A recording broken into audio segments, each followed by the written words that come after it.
Hello friends, welcome to our channel Kashyap Adhyayan केंद्र।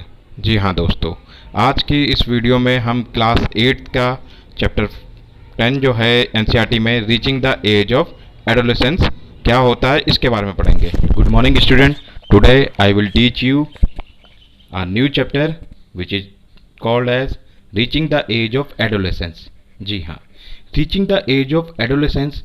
अब इस चैप्टर में आखिर हमें पढ़ना क्या है, जरा वो पहले देख लेते हैं। फर्स्ट ऑफ ऑल इस चैप्टर में हमें पढ़ना है कि what is adolescence puberty, second is changes during puberty, and third is what is secondary sexual character, fourth one is how are changes at puberty regulated, fifth one is hormone and reproduction, the reproductive phase, reproductive health, and drug abuse and AIDS. These are the topic included in this chapter। तो हम one by one एक एक करके इस topics को पढ़ते हैं और जानते हैं आखिर क्या है इस चैप्टर में। तो सबसे पहले अगर बात करें कि हम क्लास 8 में पढ़ रहे हैं और क्लास 8 में पढ़ रहे हैं, इट मीन्स अप्रोक्सीमेटली हमारी एज 12 टू 14 और 10 टू 14 के बीच में है। तो आपने देखा होगा इस टाइम पे हमारी बॉडी में कई चेंजेस नज़र आते हैं। चेंजेस, अब वो चेंजेस क्या क्या हो सकते हैं अगर आपने कभी नोटिस करा हो, जैसे देखा होगा हमारी वॉइस जो है थोड़ी भारी हो गई है, बॉयज़ में अक्सर बात करूँ तो, ठीक है।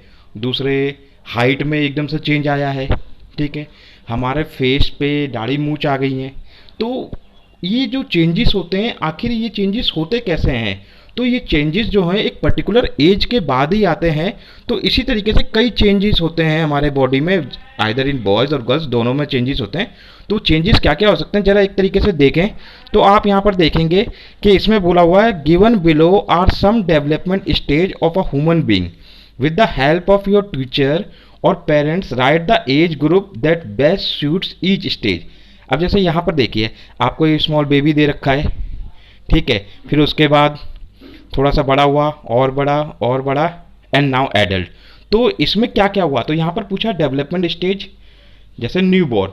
अब न्यू बॉर्न बेबी है और एज ग्रुप पूछा है, तो न्यू बॉर्न बेबी को हम क्या मान सकते हैं? सीधी बात है 1 डे से, जिस दिन उसका जन्म हुआ, उसके बाद अप्रोक्सीमेटली 2 और 3 ईयर्स तक, ठीक है। तो ये हमारे आएंगे न्यू बॉर्न बेबी, ठीक है। Infant, toddler, preschooler, primary school age, preteen, teenage, adult, इस तरीके से हमें एज को बताना है जो हम नॉर्मली बता सकते हैं। जैसे हम पहले 2 साल तक थे, फिर 5 साल में थोड़ा हमारा बचपन आया, फिर 10 साल में हुए, फिर थोड़े हम एडल्ट हुए, चेंजेस हुए एडोलेंस, और देन हम एडल्ट हुए।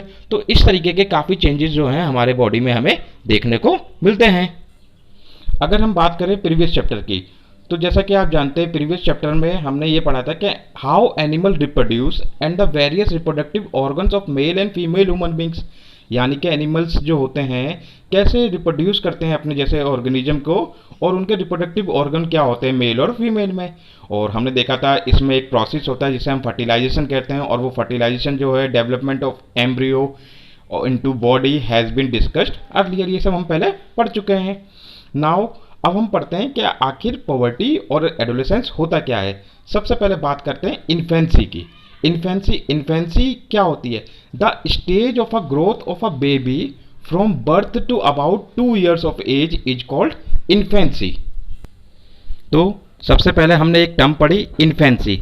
Infancy means the stage of a growth of a baby from birth to about 2 years the age is called infancy, यानी कि वो स्टेज जिसमें कोई बेबी फ्रॉम बर्थ, यानी कि न्यूली बॉर्न बेबी कह सकते हैं हम, यानी कि फ्रॉम बर्थ से जो 2 साल तक की एज होती है बच्चे की, उस गैप को या उस स्टेज को हम कहते हैं इन्फेंसी। अब इस स्टेज की एक खासियत है, during this period a baby grows very fast, learn to sit, stand and walks, eat solid food also, express its feeling and recognise people around him और हर। तो ये जो है इसकी स्पेशलिटी है इस पीरियड की, यानी कि इस पीरियड में वो बैठना, लिखना तो नहीं सॉरी कह सकता हूँ, स्टैंड एंड वॉक, खड़े होना, चलना, कुछ खाना, अपनी फीलिंग को दिखाना, इस चीज़ तरीके की जो चेंजेस हैं वो आते हैं बच्चे में। नाउ अब बात करते हैं चाइल्डहुड, यानी कि बचपन किसे कहते थे, यानी कि the stage of growth of a child from 2 to 12 years of age is called childhood, यानी कि कोई भी बच्चा जिसकी एज 2 से 12 साल के बीच में वो जो ड्यूरेशन होता है, इस ड्यूरेशन को ही हम कहते हैं चाइल्डहुड। अब इस ड्यूरेशन में क्या होता है, इन दिस ड्यूरेशन और simply says that during this period children grow in size, यानी कि उसका साइज बड़ी जल्दी ग्रो करता है, and their weight is also increases at a regular pace, उनका साइज और वेट दोनों बढ़ता रहता है, and they grow intellectually, emotionally and socially, वो थोड़े इमोशनली और सोशली भी कनेक्टेड होने लगते हैं। They start going to school for studies, they become a little bit independent to perform their daily routine jobs. ऐसे कई तरीके के चेंजेस जो हैं उनमें हमें देखने को मिलते हैं at the age of between 2 to 12 years. तो इसी को हम कहते हैं चाइल्डहुड। नाउ अब हम ये जानते हैं कि what is adolescence. So adolescence क्या होता है, ये कैसे डिफाइन हुआ, ये किसने डिफाइन करा, उसके बारे में जानते हैं। Generally adolescence means the period of transition from childhood to adult is called adolescence, यानी कि ऐसा पीरियड जिसमें चाइल्डहुड से जब तक एडल्टहुड में नहीं पहुंच पाए, यानी कि एडल्ट ना हो जाए, इस पीरियड को हम क्या कहते हैं, एडोलेसेंस। अकॉर्डिंग टू WHO यानी कि वर्ल्ड हेल्थ ऑर्गेनाइजेशन, एडोलेंस जो है उसे उन्होंने 11 to 9 ईयर्स के जो पीरियड होता है उसे उन्होंने एडोलेसेंस कहा है, अकॉर्डिंग टू WHO यानी कि वर्ल्ड हेल्थ ऑर्गेनाइजेशन। अभी जो एडोलेसेंस होता है, एडोलेंस में को भी अलग अलग 11 to 19 क्यों कहा है, क्योंकि बॉयज़ और गर्ल्स में जो पवर्टी जो है स्टार्ट होने की, वो क्या है, अलग अलग के हिसाब से अलग अलग एजेस पे स्टार्ट होती है, इसलिए एडोलेसेंस के टोटल पीरियड को 11 to 19 ईयर्स के बीच के पीरियड को ही एडोलेसेंस कहा गया है। In girls puberty start at the age of 10 to 12 years. Girls में जो पॉवर्टी होती है, यानी कि जो चेंजेस होते हैं एडल्ट होने के लिए जो प्रोसेस होता है, उसे वो होते हैं 10 to 12 ईयर्स के बीच में, जबकि बॉयज़ में क्या होते हैं 12 to 16 ईयर्स हो सकते हैं। तो इसीलिए जो है, जो एडोलेसेंस जो है पूरा, जो WHO के अकॉर्डिंग इसकी जो पीरियड है वो हमने लिया है 11 to 19 ईयर्स। अब हम बात करते हैं चेंजेस ड्यूरिंग पॉवर्टी, यानी कि जो पॉवर्टी सबसे पहले आपको पता होना चाहिए पॉवर्टी क्या होता है। पॉवर्टी यानी कि वो स्टेज जिसमें कोई बॉयज़ या गर्ल्स जो है किसी भी ऑर्गेनिज्म को रिप्रोड्यूस करने की, उत्पन्न करने की, पैदा करने की क्षमता जब उसके अंदर आ जाती है, यानी कि चेंज इन सेक्सुअल ऑर्गन, तो उसके को हम क्या कहते हैं, पॉवर्टी। तो यहाँ पर चेंजेस ड्यूरिंग पॉवर्टी क्या क्या होते हैं वो हम एक एक करके पढ़ते हैं। सो चेंजेस ड्यूरिंग पॉवर्टी में सबसे पहले आता है फिजिकल अपीयरेंस। फिजिकल अपीयरेंस यानी कि जो ऑर्गेनिज्म होते हैं, यानी कि जो पीपल्स होते हैं, वो उनमें किस तरीके का चेंजेस आता है देखने पे, वो हम बात करते हैं। तो यहाँ पर लिखा है the most visible change during poverty is the sudden increase in height. तो मैंने जैसा आपको बताया पॉवर्टी की एज स्टेज पर सबसे पहले क्या चेंज आता है, हाइट में।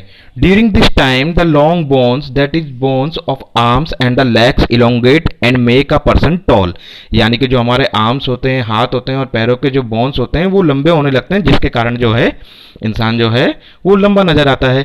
Both boys and girls reach their maximum height by the time they reach the age of 18, यानी कि मैक्सिमम अगर देखा जाए बॉयज और गर्ल्स में जो हाइट है वो अप्रोक्सीमेटली 18 ईयर्स तक बढ़ती है, लेकिन किसी किसी में 21 ईयर्स तक भी इंक्रीज हो सकती है। So the growth rate varies from individual to individual, यानी कि ग्रोथ रेट जो है हर इंसान में अलग अलग होती है। The maximum height of a person will acquire depends on the genes inherited from the parents.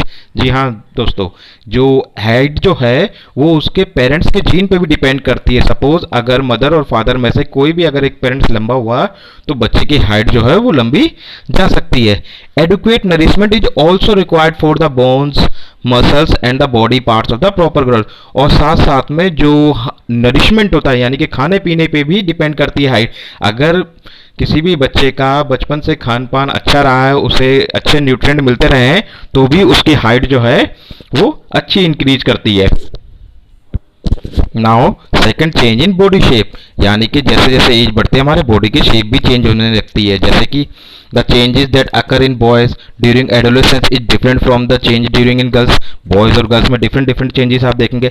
In boys the shoulder becomes broader, यानी कि बॉयज के जो शोल्डर होते हैं वो चौड़े हो जाते हैं, and the chest becomes wider, और चेस्ट भी बड़ी हो जाती है।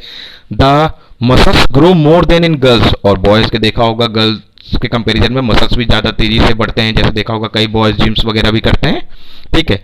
ऑन द अदर हैंड अगर गर्ल्स की बात करें, the breast begin to develop and the body becomes more rounded. उनकी बॉडी में जो चेंजेस आते हैं, सबसे पहले उनके ब्रेस्ट जो बढ़ जाते हैं और उनकी बॉडी जो है वो थोड़ी राउंड सी हो जाती है, specially the हिप्स and also pelvic region. Pelvic region मतलब सीक जो हिडन रीजन है, तो उसे हम पेल्विक रीजन भी कह सकते हैं। मेमरी ग्लैंड्स यानी कि मेमरी ग्लैंड जहां से मिल्क सीक्रेट होता है, also develop inside the breast. ये सब चेंजेस जो हैं वो गर्ल्स में होते हैं। Now next change in voice pattern, यानी कि हमारी आवाज में भी चेंजेस होते हैं। There is a noticeable change in the voice of a boys during poverty, खासतौर से बॉयज की आवाज में। Their voice begins to crack and becomes deeper over a period of time, मतलब उनकी आवाज थोड़ी मोटी सी हो जाती है और बहुत तेजी से हो जाती है। It is because boys have a larger voice bones, क्योंकि जो वॉइस कैविटी होती है या जिसे हम कहते हैं एडम्स एप्पल जो होते हैं, वो बहुत ज़्यादा ग्रो कर जाता है। The growing voice bone can be notice as a protruding part of the throat and it is called as Adam apple. But in girls the larynx is hardly visible from the outside. लेकिन girls में क्या होता है, ये जो Adam Apple है बहुत ही कम chances होते हैं जो विजिबल हो बाहर से, because of its small size, उनका साइज छोटा होता है। Generally girls have a high pitch voice, ये ध्यान रखिएगा, गर्ल्स की जो वॉइस होती है उनकी पिच जो होती है वो हाई होती है, where boys have a deep voice, ठीक, whereas boys have a deep voice. Now next change is activity of sweat and sebacous gland.